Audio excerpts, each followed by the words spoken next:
We'll be going live at noon, guys. I'm just making sure I got everything straight. We'll be going live at noon, guys. I'm just making sure I got everything straight. Oh, that's annoying. We'll be going live at noon, guys. I'm just making sure I got everything straight.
Tim, how are you?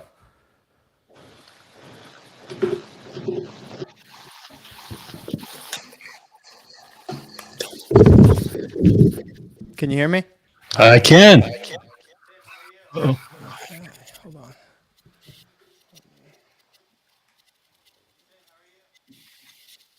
Can you hear me now? Yes, sir. I got my echo cancellation on.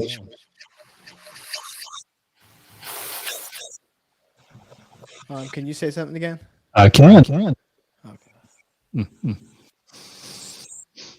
By the way, we're already live, so just so you know. Don't say anything.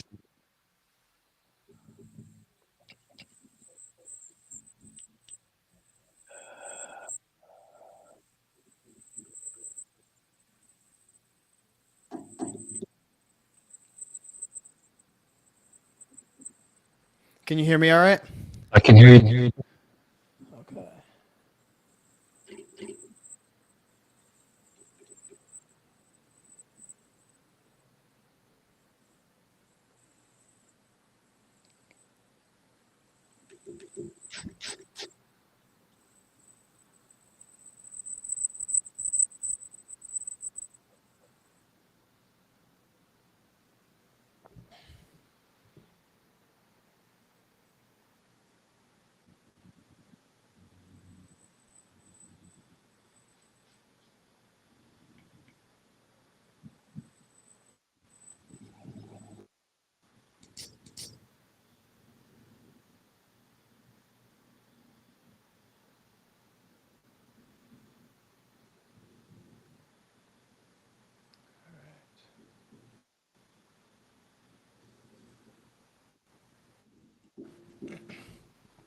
Okay. Tim, can you say something? Something again.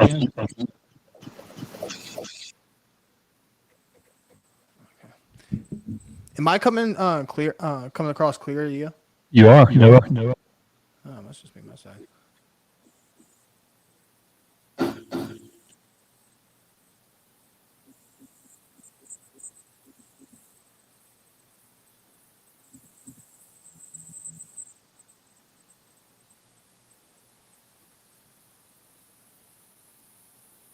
How's your day going? Good so far. That's good.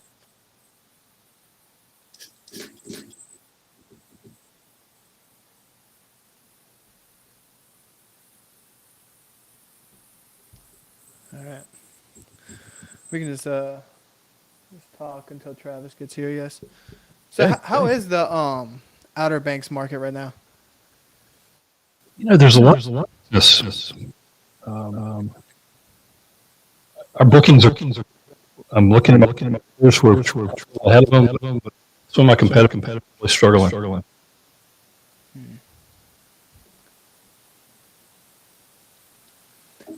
Hey, what is on your mic? What kind of mixture settings do you have on there? I think when you go to Rodecaster, Yeah. do it. Just say if I go to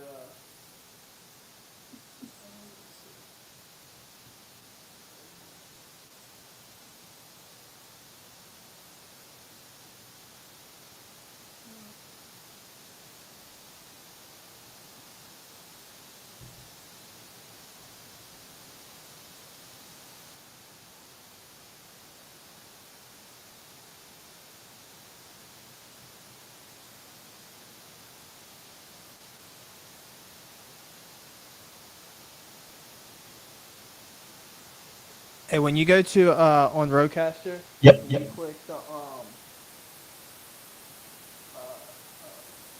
you go to the settings, you go to sound, Mm-hmm. and then settings you go to advanced, and then you go to uh,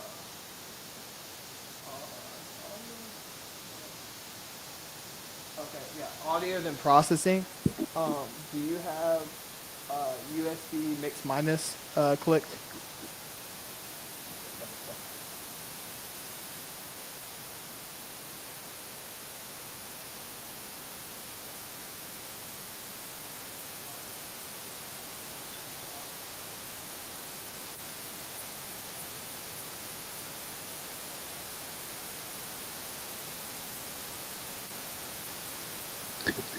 So I'm logged guest here. I don't have my broadcaster open at the moment. And on things I have video, audio, there's an echo cancellation button. I've turned it on. Yeah, I'm still look. I hear it. Tell my talk. I hear it.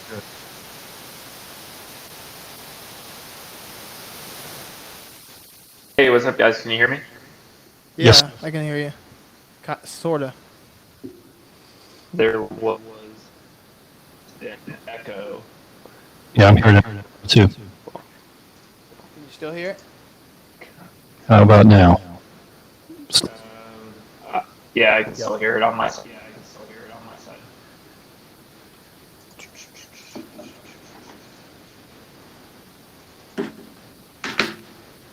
Says that echo cancellation changed Mm-hmm. while we're recording. That's what I'm seeing too. And mine is on. Mine's off.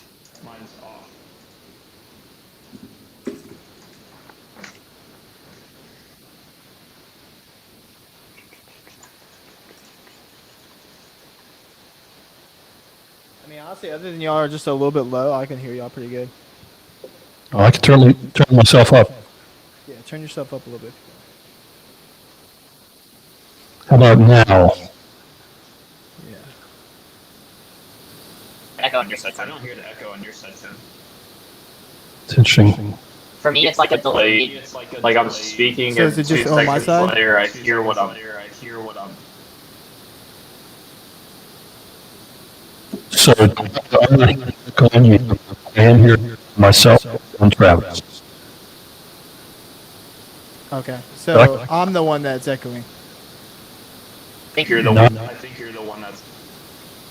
Yeah, you're echoing because I see my when you're not talking.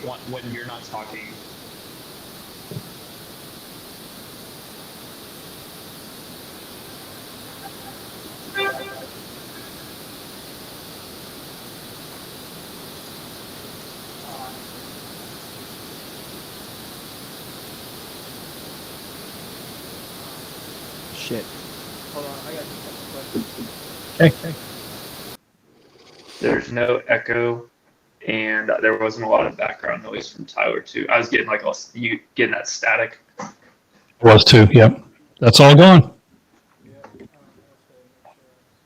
Him, I guess him and Tyler. I'm on the struggle bus.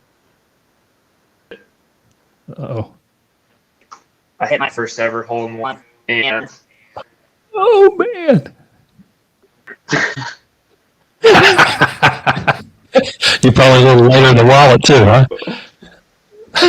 yeah, 160 yard 8-iron, first one ever, and what an experience. Did it go straight in and back in? Did you roll it in? So it's a really this pin was in it at the back of the green, right over. I hit it straight into the hill, and then it just started tracking, and then all of a sudden disappeared. So you have to see. Amazing. That is fantastic. Well, I guess we can go ahead and get started. Welcome again to the Money Buys Freedom podcast. Actually, I have both reoccurring guests. So I actually really like that we kind of got y'all two together because y'all are almost the exact opposite, but you're in the same exact field. It's like Travis is just starting out. Tim's been in it for a long time. Travis is in multiple locations. Tim is in one location. So I guess just I'm always kind of curious, like, why did y'all originally get into short-term rental? Like, what made you decide, like, hey, this is the best bet to do? You want to go first, Travis? Yeah, go for it. I was born into it. So That'll do it. I tried to fight it like nobody's business. I have a master's degree in journalism, and I was a sports broadcaster. Worked for NBC Sports. We traveled around the country covering sporting events. And the Siren Song Home called. And that was 30-some years ago, and here I am still. But I do write a mean letter.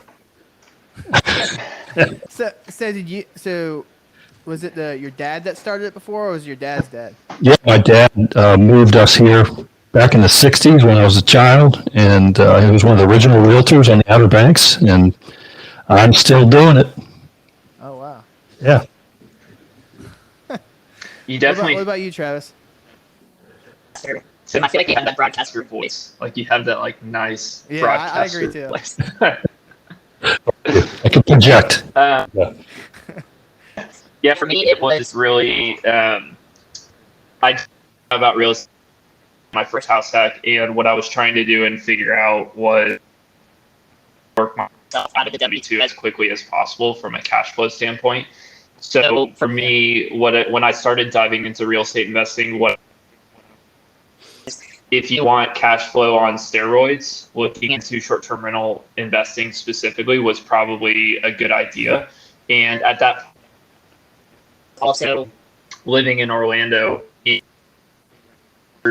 this was in 2017, 2018, when I was doing research on short-term rental destination locations to and be a short-term rental investor specifically in. That's when Kissimmee popped up, which is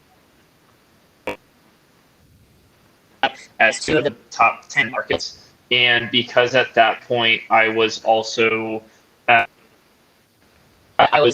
scared to invest out of state, scared to invest in an area where I wasn't living, because this was a 30-minute drive from Garden.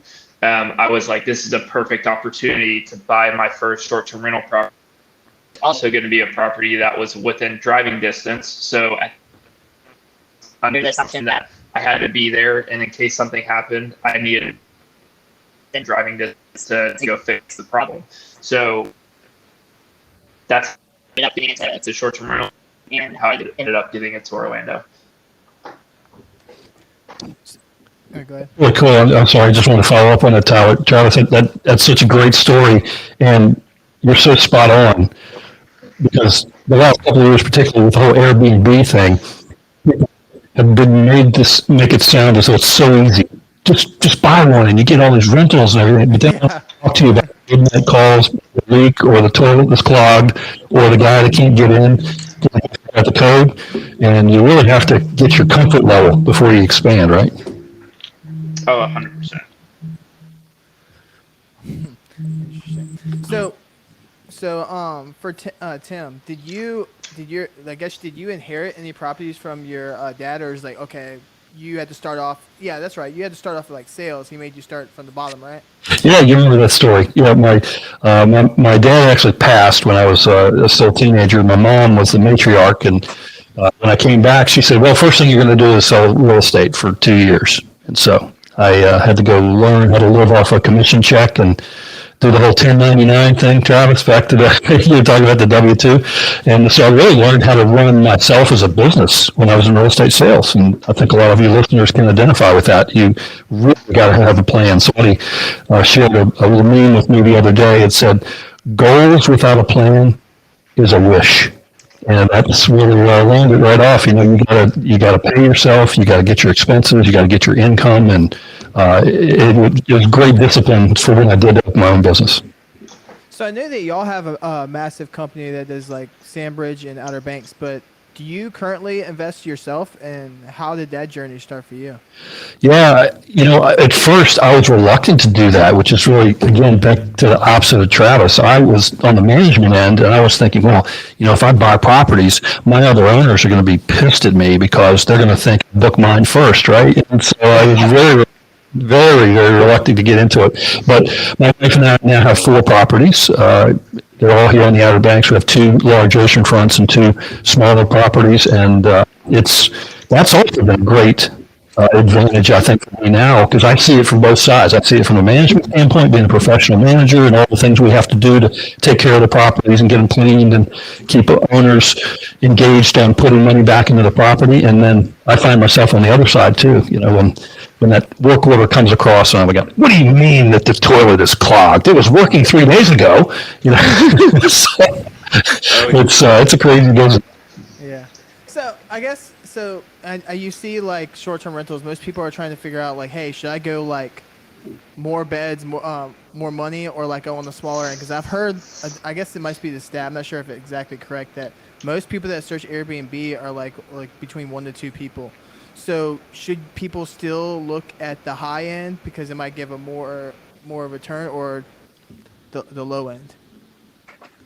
Yeah, I don't own any properties over $500,000, and the properties I manage that price point as well. I think so I don't have like a really good perspective into the larger properties. The largest property and it only sleeps 8, so that's like the maximum amount of any one property I manage for a friend's family that sleeps 10. I think past experience, what I found is like this vacation is for me in particular, where it's the family that has 4 kids, or you have a kid that want to go vacation. I think that there's nothing wrong with going higher end, more expensive properties that are $1 million or like 700, 800. I also, on the flip side of that, though, think that those are potentially good if there is a recession or anything like that. They could be hit most because less people, especially less larger groups, are going to be taking less vacations. Happens, I don't know, but I personally don't own or manage anything that sleeps over 10 people. So I don't have like a very good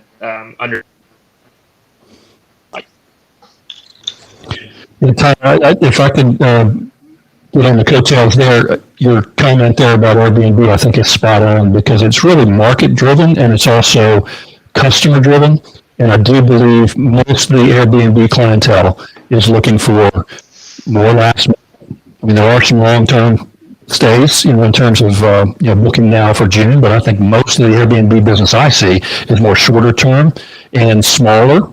You guys are millennials, you know that it's mostly millennial driven, but the other platform we use, Vrbo, is almost exactly opposite. They're looking for full houses. They're looking for family reunions. It's long-term booking versus arrival. And, in terms of which is the best, you really have to look at your own comfort level. I was just getting a little palpitation in my heart when you were talking about, that and thinking about affordability. My wife and I just bought a large oceanfront. The mortgage on that thing's $8,000 a month. Yeah, I knew it had to be. Let's just tighten up a little bit on that. I can take the $1,000 mortgage pretty well. So 3 of our 4 properties are smaller, and they book like crazy. The larger one, man, there's some months I'm like, come on, give me another booking. I got to make that one. Well, and that's a lot of overhead. Goes on from there, but some of the properties it's not unusual for us to have 250, 300. I've got one that had almost $500,000 in rental income last year. I can't imagine a mortgage. Because I know, so on Outer Banks, there are some massive, it looks like almost like hotel houses. Mm-hmm. So do y'all manage a couple of those? And I guess who usually books that? Just large weddings. I've probably seen some weddings do it. Yeah, the wedding business, of course, slowed down a lot over the last 2 years, but yeah, we get those large family reunions. And then speaking of that booking window, those people don't make last minute decisions on that. They're booking a year in advance, 9 months in advance. And yes, we do manage a few of those. I'd say about 20 large properties that sleep more than 25 people. I've got one that sleeps 40, and it's almost like a resort. It's got they all have their own swimming pools. They have theater rooms. They have they have everything. Everything. I mean, you don't have to leave the property. It's like one of those little cruises that they just put in made in the house. Yeah, we just don't have stewards. Is it like, Tim? I'm curious because I've never managed anything. What do you think is like some of the biggest differences in management size versus something that's a 3-bedroom, 4-bedroom that is pretty for turning and pretty standard for keys pop up? The cleaning fee. That's so. I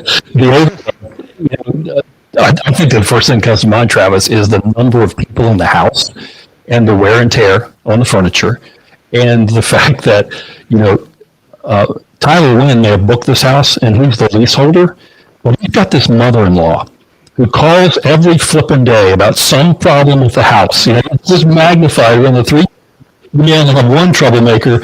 On the from the 640, you got the aunt and the cousin who aren't on the lease, but they're still calling every day about something. And it's just more to it. There's just so much more to it.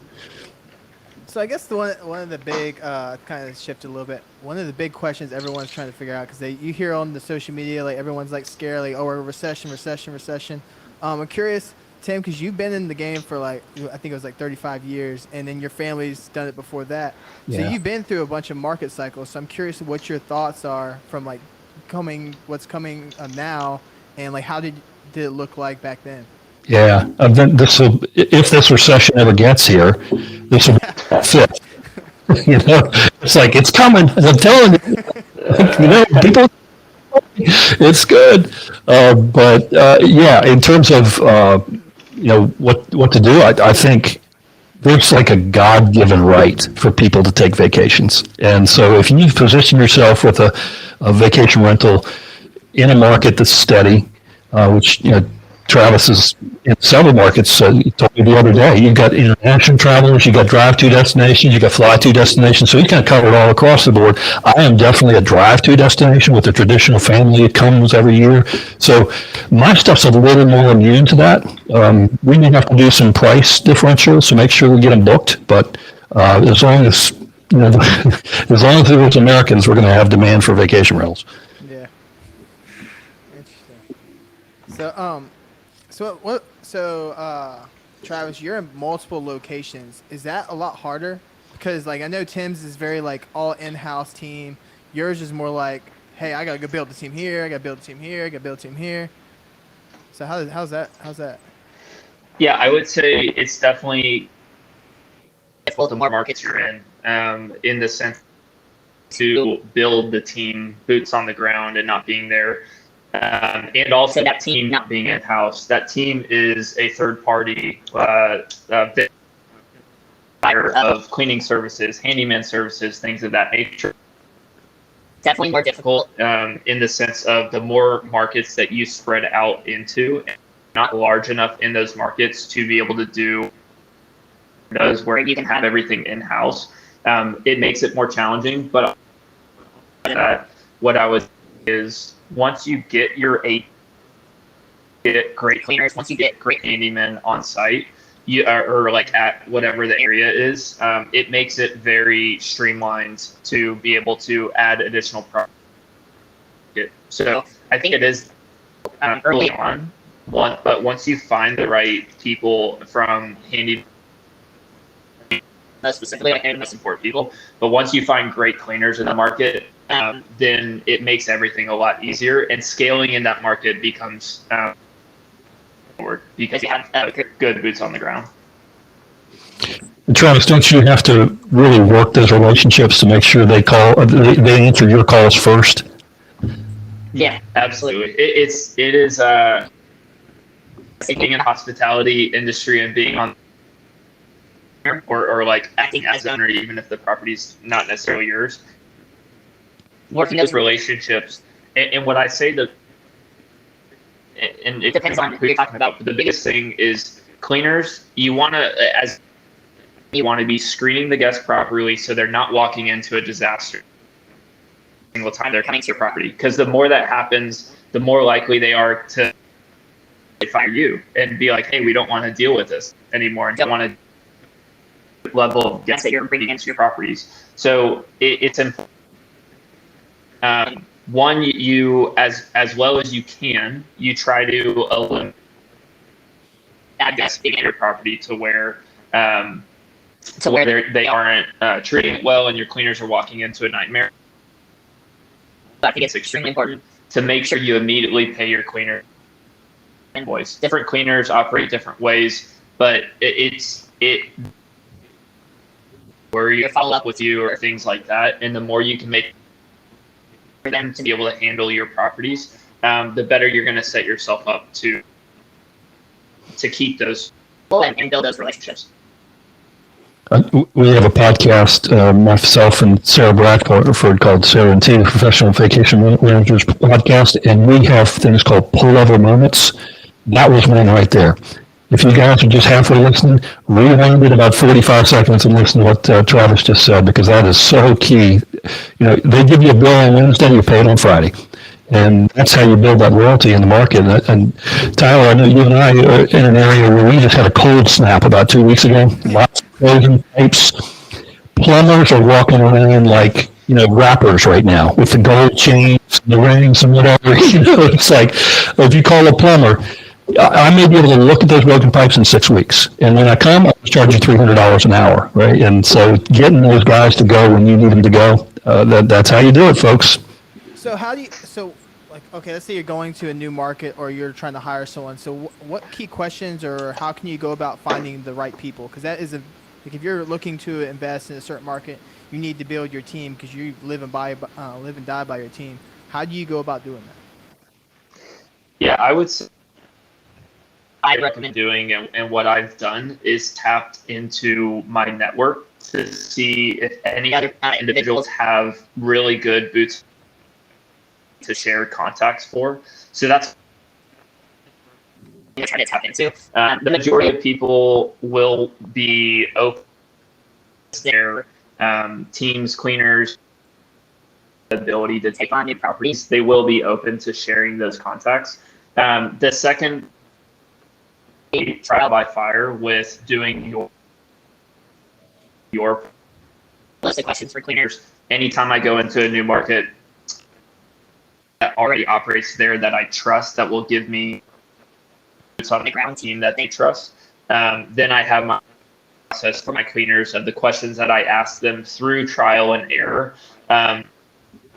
Get the best cleaner to try and get the best handyman. What I see anytime I go into a new market, what I've experienced is I'll go through at least.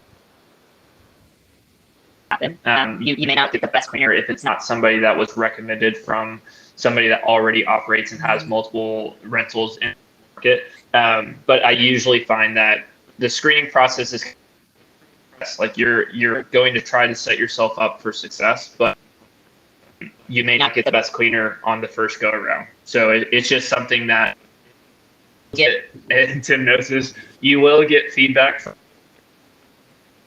if the cleaning isn't what it should be. So you will get that feedback fairly quick. So at the end of the day, what I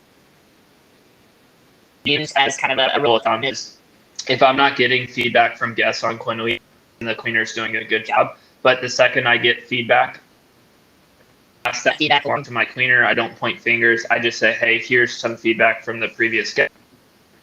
Big deal, but just wanted to let you. You don't want to piss somebody off. You don't want to piss your cleaners off. They're the most important person in your team. But if that continues to happen, then exploring for new options. What about finding good people, Tim? Because I know like hiring right now, even in house, is a disaster. So like, how do you find good people to bring on your team? I think first of all, we've already called this the TTT podcast with all of us teams on here, but it is quickly morphing into a theme on this podcast. That is good people. If you don't surround yourself with good people, you're not going to go very far, whether it's out of house, contractor type, or in house. And we can do a whole hour on this, but we have a culture here that we really defend and look for those key traits. And just as Travis was talking about his list of questions, we have a whole interview process. By the time someone comes to work for me full-time year-round, they've been through 7 rounds of interviews. Oh, wow. Through our HR person, who the first interview is always on the phone, and they don't even realize they're being interviewed, because if you can't do good phone, you can't work for me. You got to be able to communicate, sound strong and knowledgeable on the phone, whatever your job is. And then we have some personality tests we use. I shouldn't say test. My HR person always tells me it's an assessment. It's not a test. Like, well, it's a test. But, know what kind of personality you're dealing with. Is this person going to fit? And then it comes to, they come in, we have what we call play day, where they come in and we pay them to just hang out and see if they fit in with people they're going to work with. And, we've made some mistakes, don't get me wrong, but It's you can't emphasize this stuff enough. You hire slow, fire fast. Yeah, I heard. So I've been reading the book. Well, I actually read the book like twice. It's Traction. They said your team needs to like believe in your core values. So what is your each and one of y'all's company's team values, and how do you hire based on that? Yeah, I know Tim's saying you can get your first, Travis. I'm a little bit different in the sense of my team is really all people that I hire out for cleaning and handyman, so it's a little. But as far as there's a couple different things that I think really I first started at Walmart. The first one is excellence, no matter what you do. The second is the customer number one. So this is kind of a Walmart tenet that we always had, where customer is always number one, and then the next is treat. No matter who it is, I don't care if you're the CEO of the company. I don't care if you're the person that is going in and cleaning. I don't care a caring guest that is a pain in the ass to do. And treat everybody with respect, no matter who it is. So those are kind of some of the core tenets that I really think about, even though that work for me, similar to like how Tim is set up and has a large team with all the properties that they're managing. But those are the tenets that I have in the back of my mind. That's great. I wrote those down. People listening will write them down too. That's good. We have three values, and they come up very quickly in the interview process, and we have a variety of questions we ask, try to get to the bottom of it. Number one is integrity. You got to do the right thing, and I guess that goes back to the customers. Number one, I would say my staff. Number one, I want to make them so happy and so thrilled to work here that they're going to give great service all the time. So, but certainly integrity is number one. Professionalism, which I think also fits in the core value. We can talk about excellence being professionalism. That's somebody else has to say that about you. That's the other thing you say about professionalism. You can't go around and go, I'm very professional. Look at me. You know, you got to walk the talk. And then our third core value is a little off, but it's while we're here, and that's profitability. Excuse me. The idea is I want to make more money next year than I made this year, and everybody that's working with me wants to make the same. So we run our company as an open management company. There's a great book out there called The Great Game of Business by Jack Stack is the fellow's name. I'd encourage everybody to take a look at that. And when we started running our company as an open book management company, our profitability soared and our happiness soared and our growth soared. And basically, not to make this the longest answer in the world, but the open book management concept is that we have a budget. We have quarterly goals about how profitable we're going to be. And if we make those goals, every employee gets a cut of the profits. And we have weekly meetings, and we put the numbers right up on the board. This is what we were supposed to make. This is what we did make. This is what we were supposed to spend. This is what we have spent. And every single person has to buy into that, whether it's the maintenance guy not going to Ace Hardware 4 times a day and making sure his truck is stocked properly, or buying gas at the place that has gas 5 cents less a gallon. Those are critical to success. And we just obviously finished the fourth quarter, and all of them got a big check because we made our goal at the end of the year. And so that's key as well. Money does motivate. Yeah. Actually, so how I actually found out about Tim, I actually went to see a short-term rental one time in the Outer Banks, and I met one of his agents. And one of his agents actually spoke very highly of you too. So that says a lot. And most agents don't really talk that highly about their brokerages either. So that says a lot. So, but I guess to kind of shift everything a little bit, I know now everything's changing so much with technology and software. What exactly are y'all using software-wise to help maximize your business? Yeah, I would say I am an industrial engineer by trade, so like my MO has always been to make things as efficient as possible, no matter. At the end of the day, save time, because I got into real estate investing not to create another job for myself, but rather to create a source of monthly cash flow that would replace my W-2. And with that, automation is not only from an efficiency standpoint, but also to max is what I've heavily focused on over the last 5 years. The main two is in order to do that is Price Labs Dynamic, which I use for all of my properties that I self-manage and that I teach people and kind of first property. So Price Labs is a massive pricing to maximize profitability that Tim was talking about earlier. And then from a messaging standpoint, a significant amount of the interactions that I use a software called Hospitable. So that's automate a significant amount of the communication that goes back and forth with guests. That also helps me communicate new bookings with cleaners and things. Another thing that my cleaners use in a couple markets to help the, and you guys have most of your stuff in-house, so you may not use this. Most of my cleaners use a website called Resort Cleaning.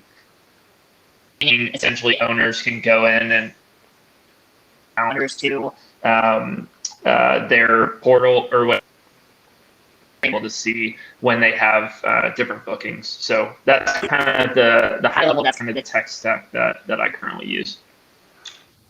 Good. I've heard and know about all of those companies. They're really good. There's some options out there, particularly for the smaller investor that might be listening to the podcast, maybe only has one or two properties.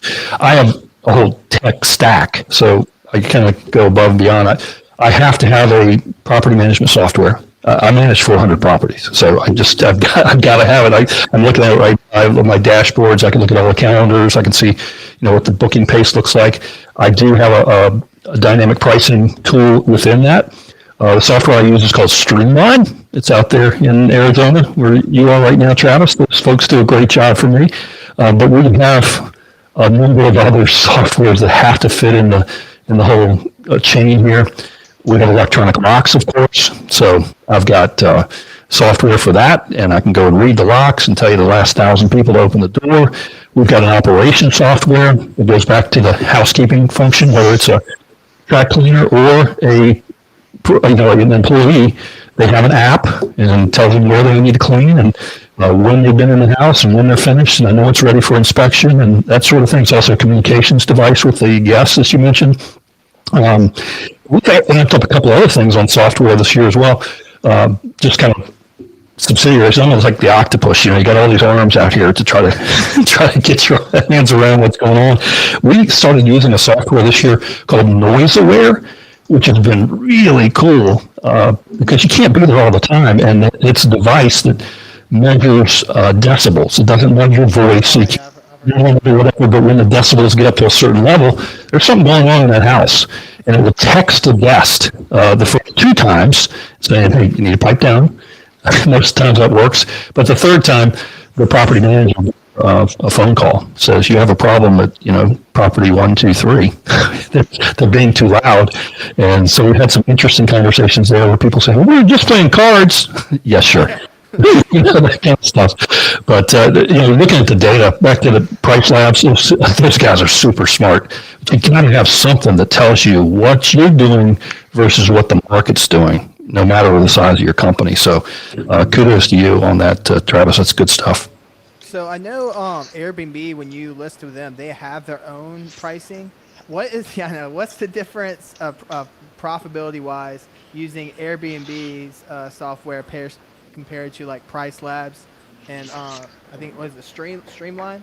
Streamline's what I have. Yeah, my dynamic pricing is called RevMax. But you want to take that first, Travis? Yeah. So I don't know because I've never used it because it sucks, in my opinion. I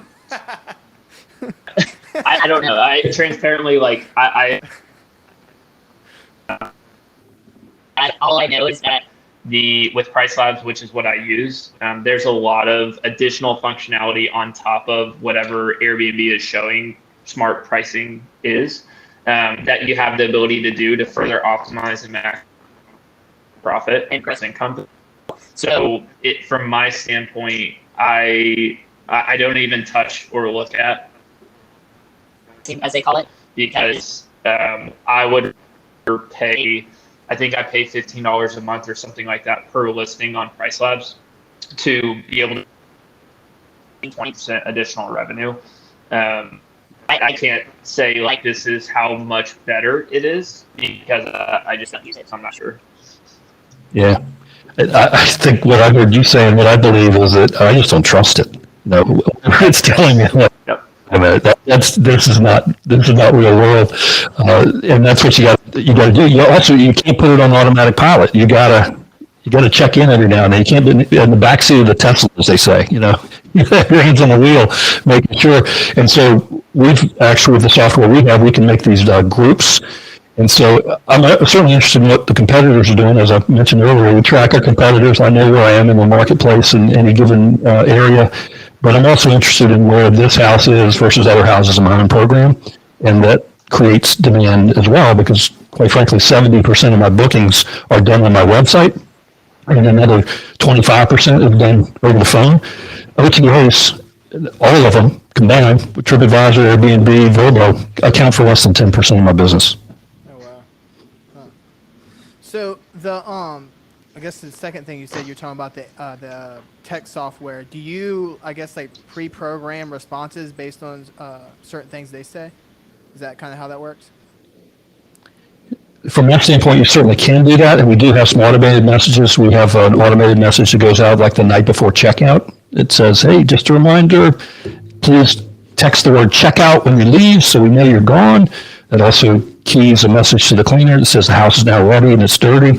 We can put trash reminders out. Don't forget Thursday morning, those kinds of things. Or there's a big event like in this area, a hurricane evacuation. We can do that. But we do have 3 staff members who are pretty much on that from 8 a.m. till 9 p.m. directing, individually talking to people. We get a lot of work orders through the chat too, which is interesting. People don't want to call anymore, but they'll text you. Yeah.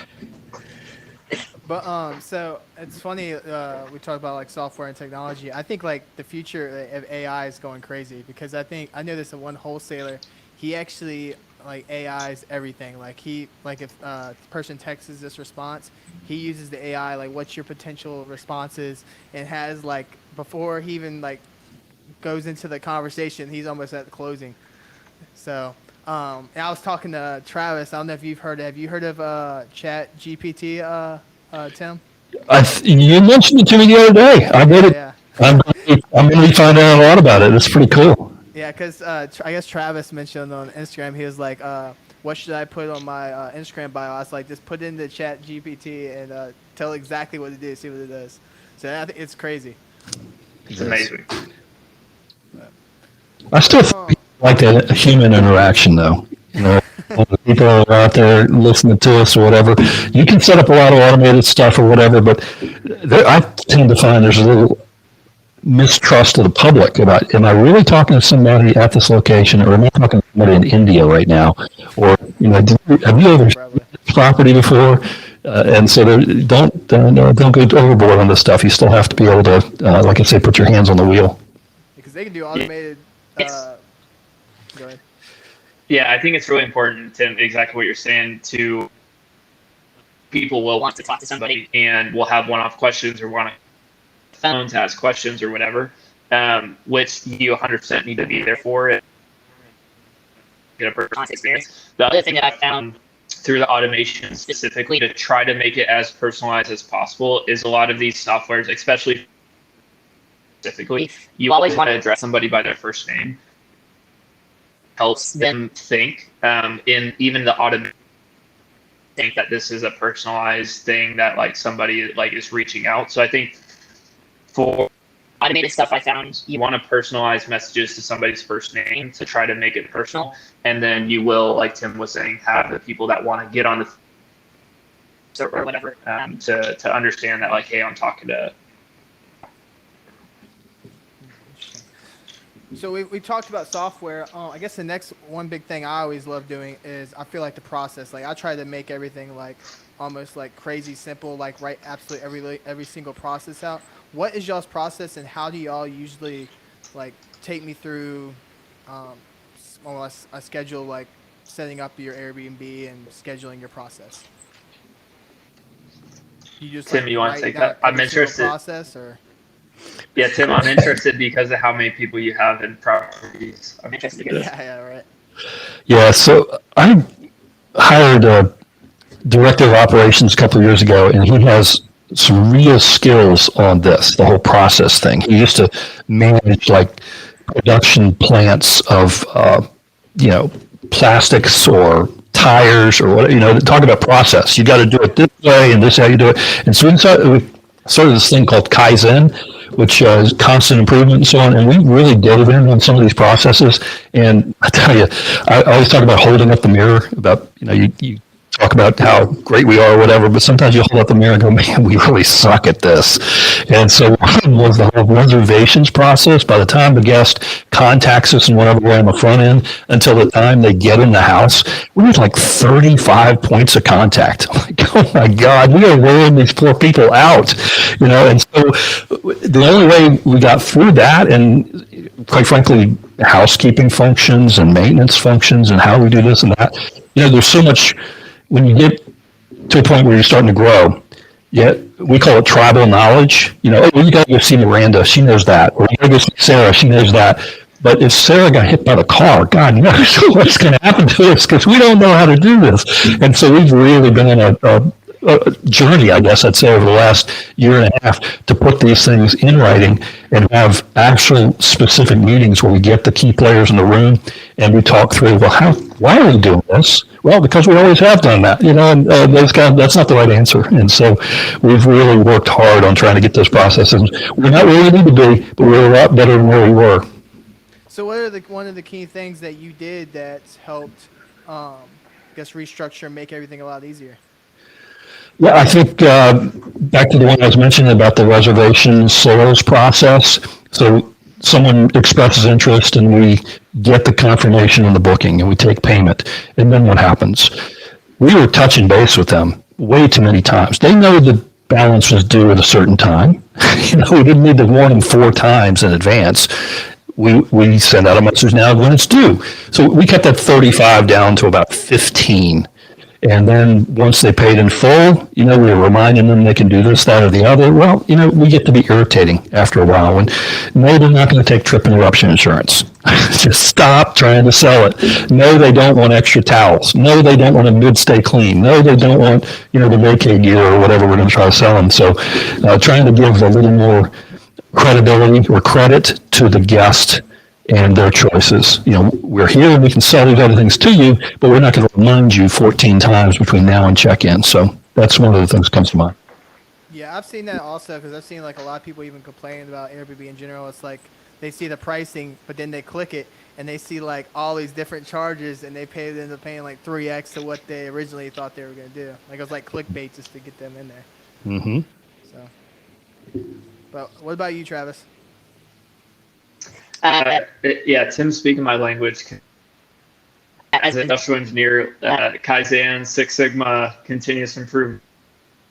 I keep on asking why until you really figure out. Yeah. All of those are like, I mean, that's what I did in my previous, like in Walmart. Like I was a continuous improvement guy. How do we make things more efficient?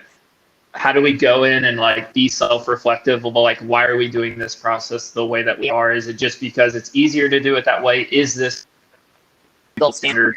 Why are we having all these touch points? So I think from a process standpoint, when I go through and if I'm setting up a new listing document, I call it SOP. I have my standard.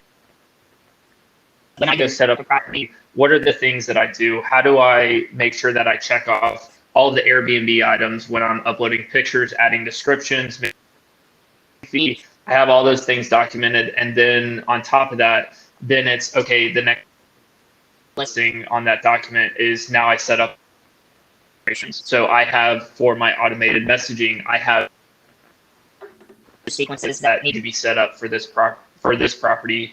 In those, I also have the Wi-Fi information. So like I have the online guidebook link that needs to be created for that and dropped into this message. I have the Wi-Fi information that's unique to this property that needs to be dropped in and put for that particular thing. So I essentially just have a SOP that walks through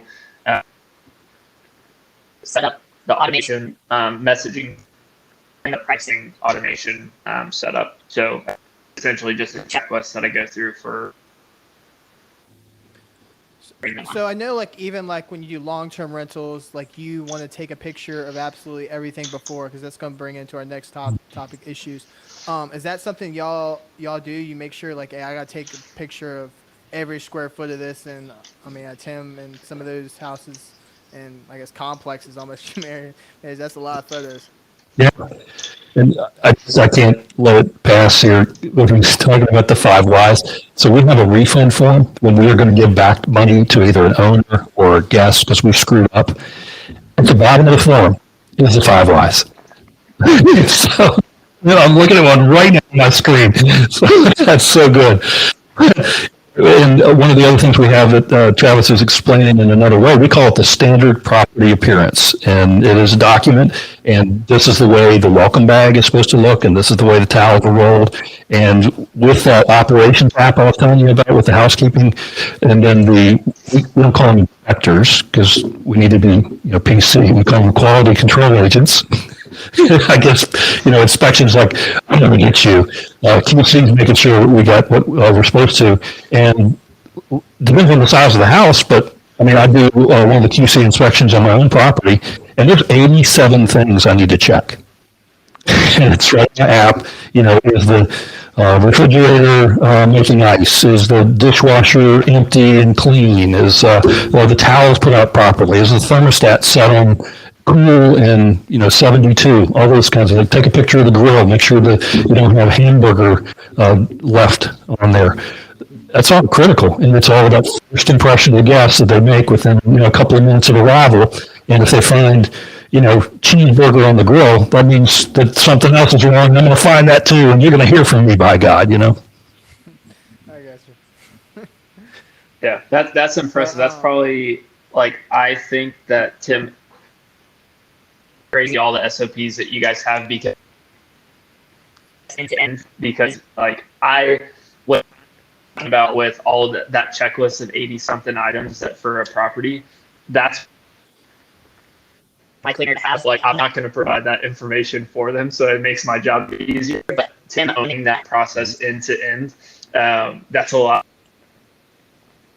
of work that it takes to create those up front, but then you get a tremendous amount of benefit on the back end. Sure do. You can sure tell. Hey, in the picture of the TV last week, it was in perfect order, and this week it's off the hinges and on the floor. Something happened while the guests were there, and it was like that all they want. But I got a picture right here, so it wasn't. So. So I guess Tim mentioned earlier, talked about the noise things that can obviously come from the next question would be issues. So I know even liability issues. I've seen because I live next to the Outer Banks. I've seen people jump from the back deck, jump and lift off into the pool. So and I was like, I don't know if Tim manages this, but I was like, man, that's almost a massive liability that he gets hurt. So how do y'all protect yourselves for the big issues, and what issues have you seen in both of you? Because I know Tim's in Outer Banks, and Travis, you have a lot of the Smoky Mountains. I'm not sure if there's a lot of kind of partying in that aspect, but yeah, I think you have to. There's a couple ways that you protect. One is just generic insurance that you get, and that's a little bit different. Short-term rentals and long-term, and you pay a premium for short-term insurance. This is covered by air. I list my properties with air cover, so they have the $3 million. I think they bumped it from $3 million policy that you fault, you rent through them. Now, knock on wood, I haven't had to go through any major process or major injuries or anything like that.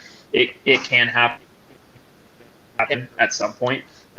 Whether or not air cover insurance on the side so that in case air cover or whatever you aren't, you are protected. Just generally speaking, that you have control over to a small degree is just having a very good screening process for going through and trying to weed out any of those bad potential guests that may get into a property. You're not always going to be able to weed them out through the screening process, but it's a good set of questions that you go through and ask each guest. Understand as much as you can about who they are, who's coming to the property, what they're coming to the area for. You can really try potentially bad behavior guests. Yeah. There's another software out there I've become familiar with recently called Guest Ranger that will take a cell phone number and be able to tie it to a person and verify identity and so on. That's pretty slick stuff. And if you have a larger company like that. But back to your question, Tom, I see it in two ways. One, as a property owner, if you're out there renting it yourself, you need to make sure you got coverage on that liability insurance, which would cover you on anything that was not a willful misconduct where you knew that the railing was loose and it collapsed and somebody fell. But if it was an accident, you're going to be covered. And unfortunately, I have had incidences of that. And then from my standpoint of an operator, I actually have this, for lack of a better word, I guess if those in the real estate business out there, errors and omissions insurance, because my liability insurance only covers my building. It doesn't cover my 400, office locations, if you will. If we did something wrong at that house, it's not going to, my liability insurance isn't going to cover it. Now I have my contract that my owner's liability insurance will cover me, but I also have this professional liability or errors and omissions kind of a thing. And it's very expensive, but it is worth it because I can tell you I have been sued 3 times for major injuries at a property and 2 deaths as well, by the way. And so despite the gut-wrenching part of that, the reality is, that you just need to have your eyes wide open and make sure your partners, your property owners, whatever, understand this is a business. And you better treat it as such. And the fact is, somebody in Pennsylvania may sue you for the value of your property, and you better be ready. So what was that like? Obviously, so you getting sued, like what was the steps and how did that all look like, and how did you, I guess you deal with that? Well, I can tell you one that's in my history. I've got one active I can't really comment on, and it involves the death of a child in a swimming pool. But the one that I did go through was an elevator in a property that mechanically collapsed with some elderly people on board, and they were injured. And so I was deposed. It was 7 hours, 5 attorneys firing questions at me, and I had to provide them every record we had relative to maintenance of that property. And so you just have to be so careful. It really, the sphincter muscles, sort of like that mortgage I was talking about, that tightens you up. This really tightens you up going, God, did he really write that in the work order? Oh my God. Like fixed elevator. And the attorney for the elevator manufacturer who flew in from Germany says, can you tell me what Mr. Smith's qualifications are to fix an elevator? Did he go to, Preußen University in Germany? No. We just went and hit the button, but you got to be so careful with this stuff. And it takes a long time, and it's usually a federal lawsuit because the person's typically not in the same state. And so if they're in Pennsylvania, they're going to want you to go to Pennsylvania and defend yourself. And that's where insurance comes in and helps you on these kinds of things. The insurance company pays for the attorneys, they pay for everything. Doesn't mean, just because you don't think you're at fault doesn't mean you can't be sued. So I guess when you got sued and you had to get the insurance involved, did you ever have an issue having the insurance pay out what your policy and coverage was? On the one I just mentioned about the elevator, I never knew what the settlement was, but there was a settlement, and the insurance company basically brokered a deal. And I don't know, because we had, like I said, we had 5 attorneys in the room. We had my attorney, we had the property owner's attorney, We had the attorney for the victims. We had the attorney for the local elevator company that serviced it, and we had the attorney for the elevator manufacturer from Germany in the room. Jeez. So all of those people got together with the insurance company and they settled. And I was never told what it was. I was just told you can shred the file, and I did it immediately. So what did you like? Okay, that horrible situation happened. How did you, I guess, take that situation and how to try to make it not happen again? Like, what did you do to? Yeah, well, I can tell you, we don't touch elevators. That's one thing. And then now there's actually a law in North Carolina called Weston's Law. I'm not sure if you guys read, there's a child that was crushed by an elevator last year up in Corolla. And the state law that there's this gap on a lot of the home elevators that, 4 or 5 inches wide, and you have to have that gap closed up. And so I just made a unilateral rule. We are not touching elevators. We are not doing anything with elevators. And the law says if that gap is there, we have to not advertise it and shut the power off. And so if there's ever an issue with any elevator, we call the local elevator manufacturer or service company, who's the one that serviced the elevator and probably installed the elevator, and they go and handle whatever it is, even if it's the door not closing properly. It's over my pay grade. We just don't do it anymore. So Do you still manage properties that have elevators in it? 28 of them. Yes, sir. Oh, man. Yeah. So, and they all needed to provide me certificates that they were inspected and they're working properly, or I'm not advertising the elevator. So that law helped me in that regard, because I'm not the bad guy in this. I'm sorry, the state passed this law. You got to do this, but that safety thing, whatever it is, whether it's the deck railing or a step that's not just right, or elevators, a big one, or even a swimming pool, making sure the gates close properly, all that stuff. It's serious stuff. You can't think that it's not going to happen to you. Yeah.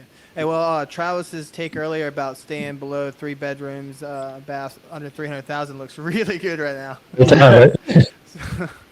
But wow, that's intense. Yeah. So what is your process usually like for when both of y'all handling like issues? Because they always come up. So how do y'all usually go about handling the issues? Like, what's your process for that?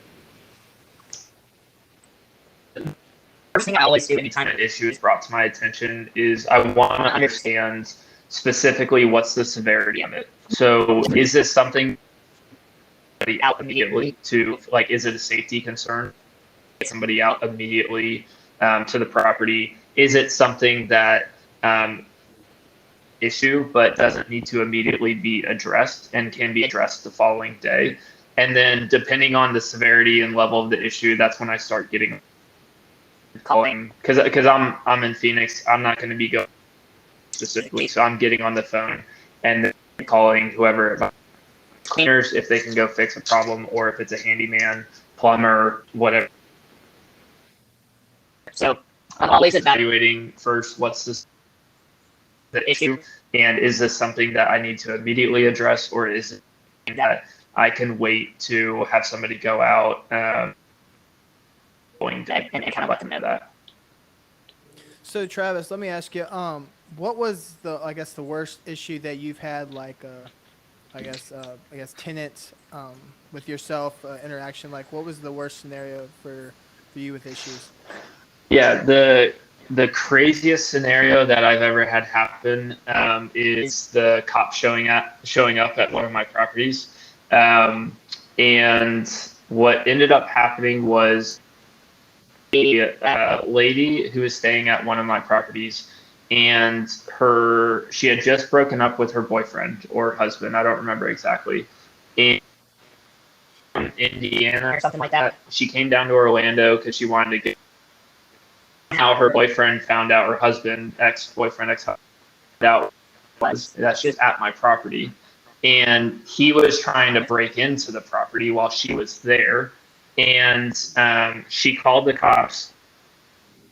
Put up. She then called me from her the pool somehow. So she had her Apple Watch. She called and said, "I need you to call the cops." I'm like, "Why are you calling me? Like, you're the one that needs to call the cops. Like, I want you to be safe, but I'm not do anything." So I asked her to call the cops. So this property, it's a resort community, so there's and like she then went there. I called the front desk and said, "Hey, can you guys let? I'm not there." And they let me know. At the end of the day, it's between her and the cops. Like, they figure out the situation and whatnot. And luckily, she was like, she didn't get hurt and anything like that, which is all I really cared about. There was some damage at the property that I fixed. Like, it is what it is. That's focused on, and what I cared more about was that she was safe and nothing happened to her, and that she was able to leave the property and feel safe. But that's probably the craziest story that I've had at one of my properties. That had to be. And this happened. This also happened on my first short-term rental property 3 months into. So it was a oh, well, hopefully this isn't normal. Wow. I can't touch that. It's pretty good. Ours are more run of the mill. So we actually have a department in the flow. We call it a material issue. If it's a material issue that's going to impact a guest stay, we want to be there within 4 hours and try to solve it. And we call him the guest experience manager, who's our frontline contact with the guests.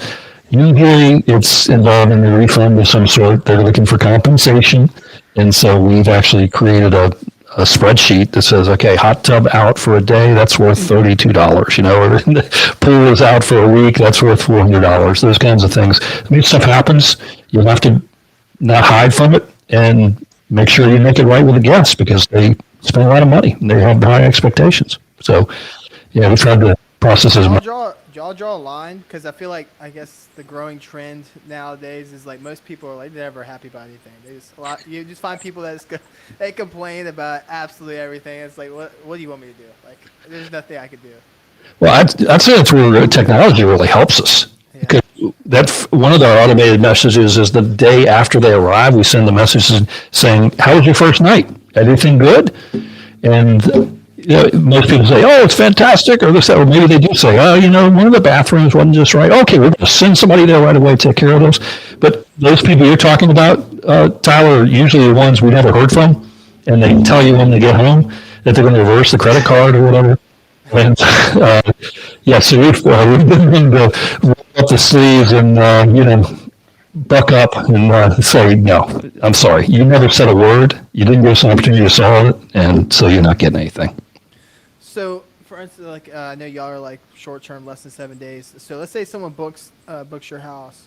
I'm not sure if it's like people like squatting and take advantage, not trying to get out is, I guess, a growing trend, I guess. So has that ever happened, and what would you do if that actually happened? Like the person just would not leave the house. Yeah, knock on wood, that doesn't happen ever. It hasn't happened at any of my properties, but at the end of the day, if it happens, for me, because I do all my bookings through Airbnb, the first step is always to contact Airbnb. The second step is to contact the cops to get them over there to try to dismiss the person from the property. All you can do. Knock on wood again, I've never had it happen. Hopefully it does never happen. I'm sure it will happen at some point.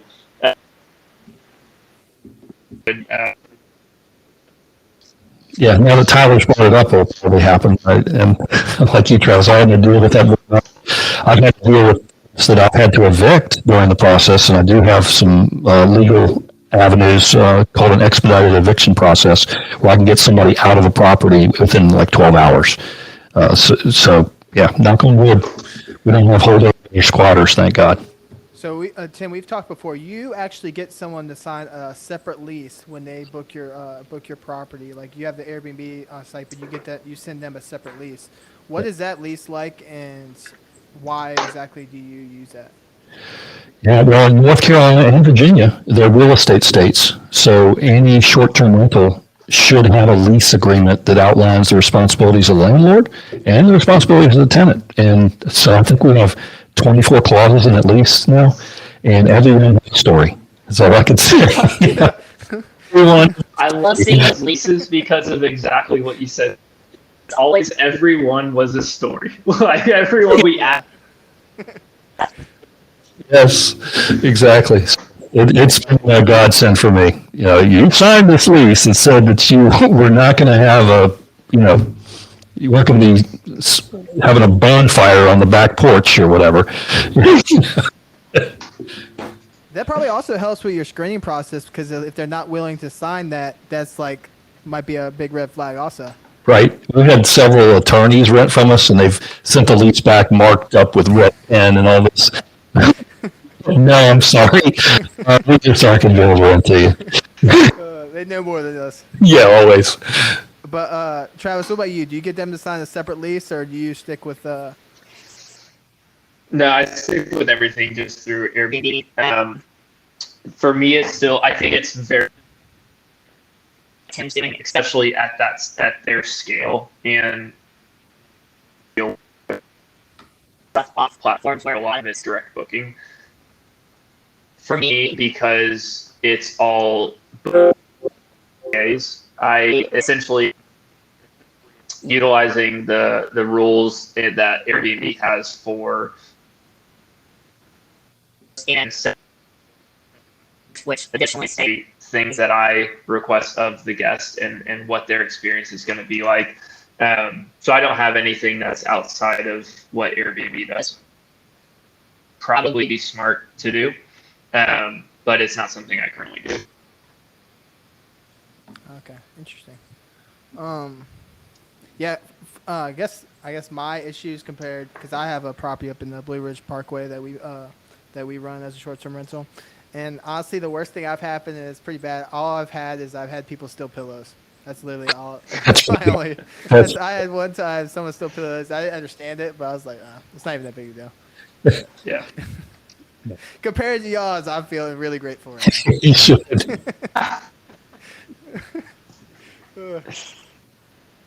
But I guess where y'all see y'all's business like vision going forward? I know Tim that you've taken over from your father's business. Where do you want to take Outer Banks and Sandbridge Blue in the future? And also Travis, I know you've been in it for 6 years and you started like at 1,000 monthly rate. Now you're at 500 something thousand and going to be a professional golfer next Tiger Woods. Where's your y'all's journey and vision for y'all's companies? Yeah, not to correct you, I did work for my family's firm, but I left them years ago. They sold controlling interest to somebody else, so I had to go out and start my own deal. So I'm 100% owner of both my businesses. I think the best way to answer it is I run my company as though I'm going to sell it tomorrow, but I also run it as though I'm never going to sell it.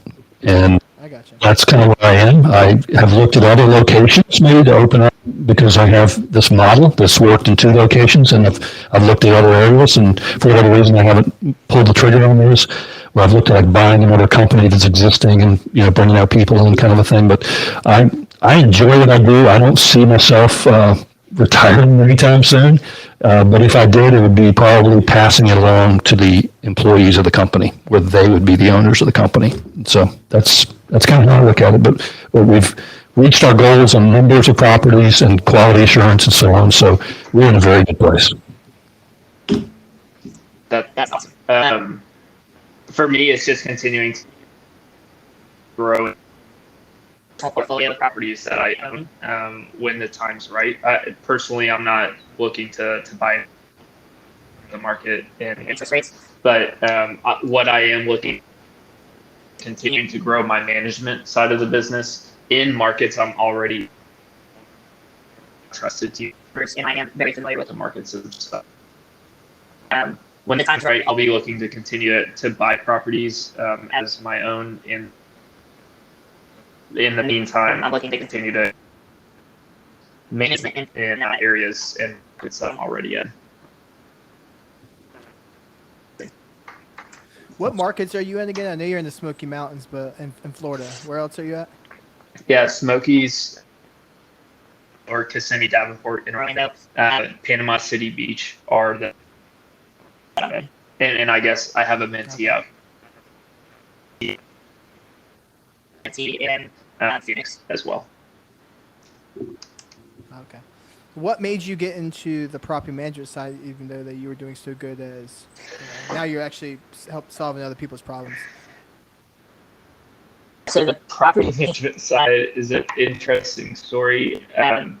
So when COVID hit, I all of a sudden travel for work for me stopped. So I was traveling pretty much 100% home. I was house hacking. I had my first short-term rental in Orlando, and when COVID hit, I met a new friend of mine who brought another family owned a short-term rental property and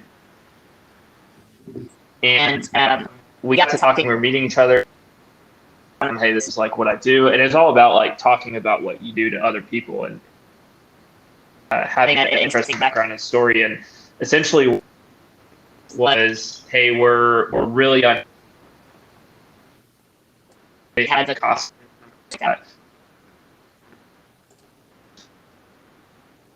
With them, whatever. And because I stopped, it don't mind if I go take a look at the property. It's a 4.5 hour, 5 hour drive from me in Orlando, and I ended up.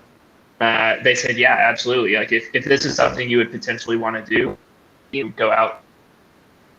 I for a week and said, yeah, I think I could do this. And put together, with help, put together a lead for me to take over management. And that's how I started managing property management business. So it really, it was it was because of the times, like it was because COVID and I stopped traveling and I could work from their place and go there and get it ready.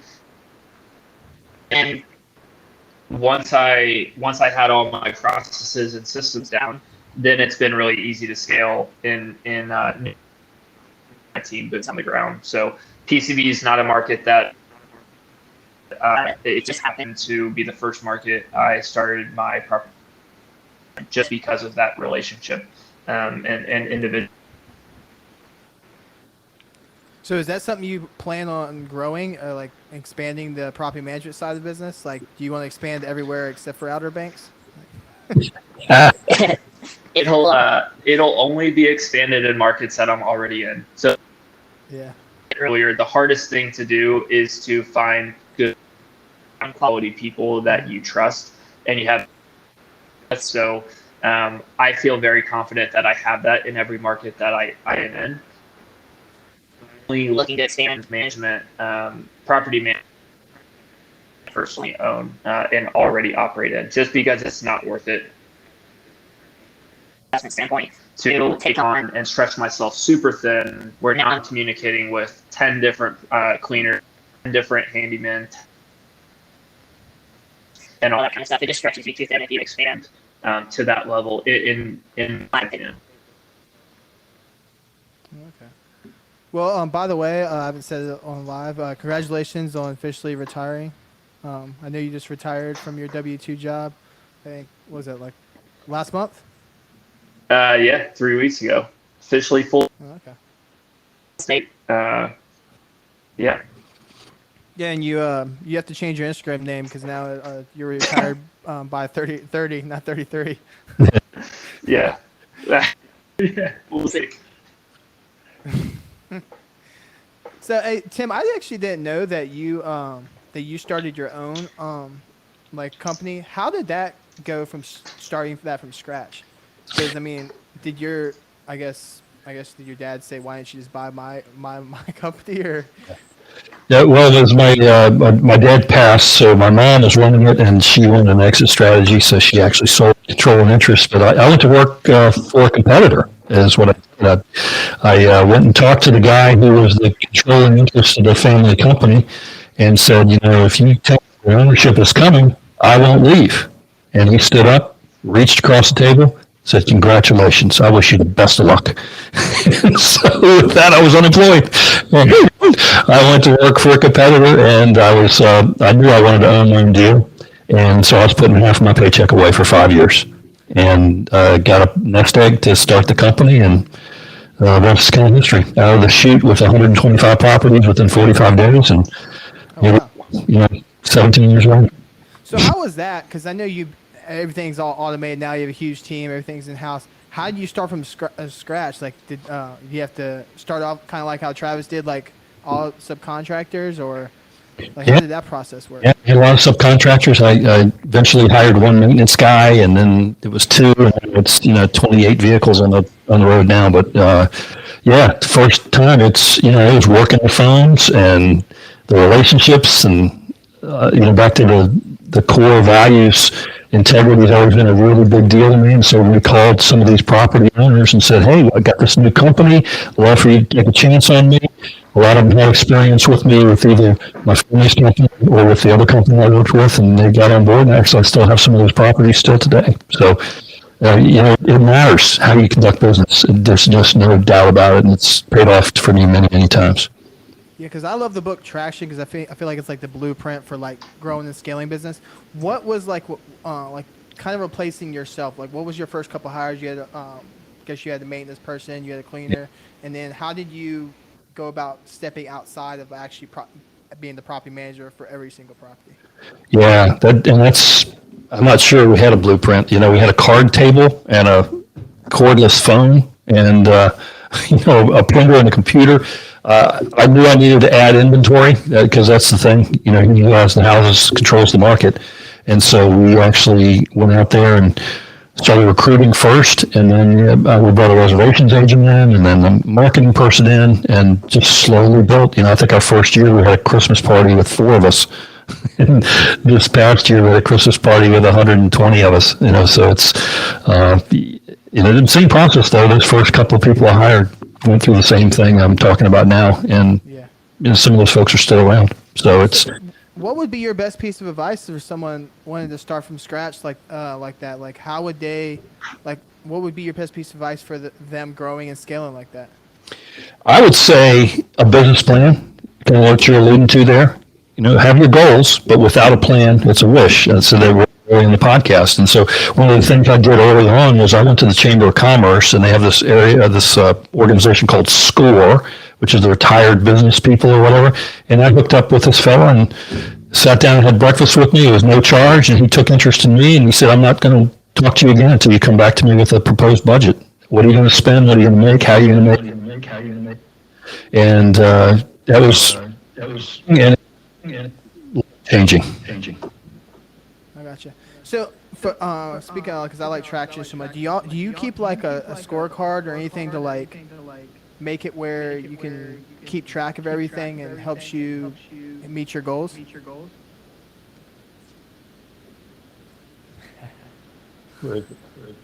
Down. Traction.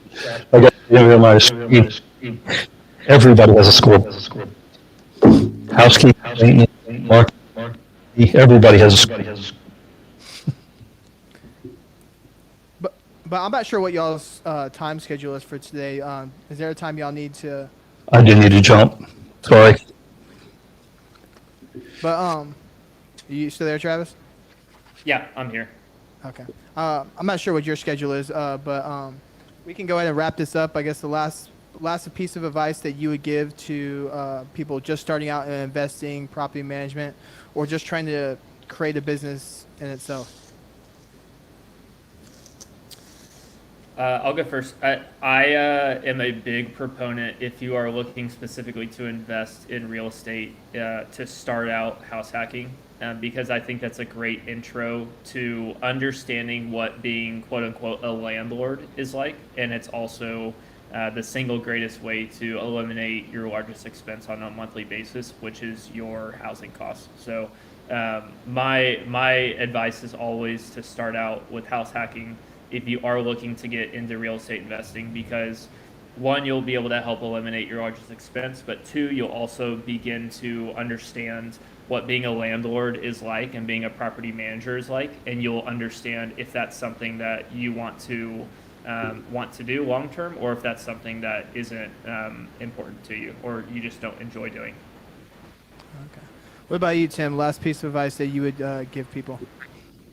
Well, I'd say, again, just start slow, have goals in mind. Make sure you have a war chest too. I mean, Travis just said he didn't cut the strings until recently when he's going pretty well. So you got to have that money to fall back on. You still got to operate. It always costs more than you think it's going to. And, just be true to yourself. Don't give up the dream. Just, so a friend of mine told me, he said, Tim, you're really not committed to the process until you have to decide whether you're going to put payroll on your Visa card. So I was committed. I did put payroll on Visa one time. And we got through it and we're doing pretty well. There you go. Mine would be not give up because, I mean, Travis just started out, like, first in the Airbnb, had the cops call. He's like, man, he could have easily been like, maybe this isn't for me. So it's, I guess, continuing after and keep going. So I appreciate y'all coming on and look forward to see what y'all do and just have a good rest of the day, and I appreciate y'all's time. Same to you. I learned something. That's always good. Appreciate it. Always.